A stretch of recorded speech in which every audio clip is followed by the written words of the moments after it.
Factory इस्लामी में आपका स्वागत है। बादशाह की घमंडी बेटी। एक समय की बात है, एक बड़े और समृद्ध राज्य में एक शक्तिशाली बादशाह शासन करता था। उसके पास अपार धन दौलत और कई वीर सेनानी थे। लेकिन उसकी सबसे बड़ी कमजोरी थी उसकी इकलौती बेटी राजकुमारी। राजकुमारी का नाम गुलनार था। वह बहुत सुंदर और बुद्धिमान थी, लेकिन उतनी ही घमंडी भी। गुलनार को अपनी सुंदरता और रुतबे पर बहुत गर्व था। वह हमेशा दूसरों को तुच्छ समझती और अपने से नीचा मानती। राजमहल में काम करने वाले सेवक सेविकाएं उसकी कठोर बातों और व्यवहार से परेशान रहते। बादशाह को भी अपनी बेटी के घमंड पर चिंता होती, लेकिन उसे कभी ऐसा अवसर नहीं मिला कि वह उसकी इस आदत को सुधार सके। राजकुमारी का वर चुनने का समय बीता और राजकुमारी विवाह योग्य हो गई। बादशाह ने ऐलान किया कि वह अपनी बेटी का विवाह किसी योग्य राजकुमार से करेगा।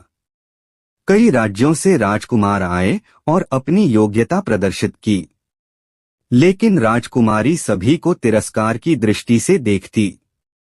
एक दिन एक बहुत ही साधारण वेशभूषा में एक राजकुमार दरबार में आया। उसने कहा, मैं एक गरीब राज्य का राजा हूँ। मेरे पास अधिक धन दौलत नहीं है, लेकिन मैं अपने राज्य के लोगों से प्यार करता हूँ और उनकी भलाई के लिए जीता हूँ।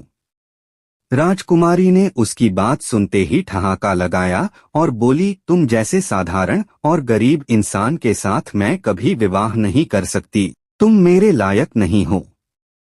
राजकुमार ने शांत स्वर में कहा, आपकी सुंदरता केवल बाहरी है, लेकिन सच्चा सौंदर्य मन के भीतर होता है।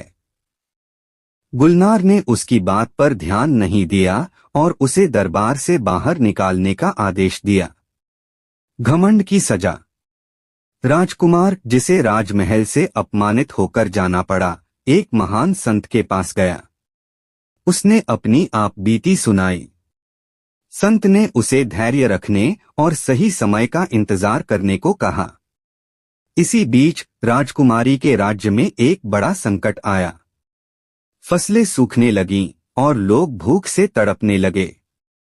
राज्य को संभालने में बादशाह और उनके सेनानी असमर्थ हो गए। वही साधारण राजकुमार, जिसने गुलनार का तिरस्कार सहा था, अपने राज्य से अनाज और मदद लेकर आया।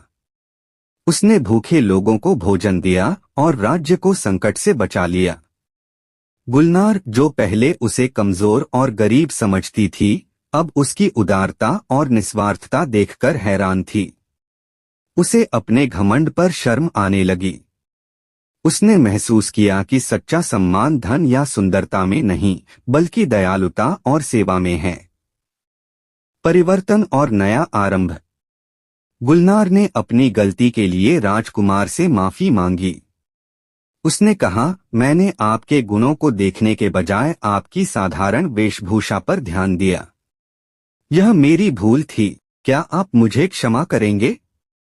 राजकुमार ने मुस्कुराकर कहा, जीवन में गलती करना स्वाभाविक है, लेकिन उससे सीखना महत्वपूर्ण है।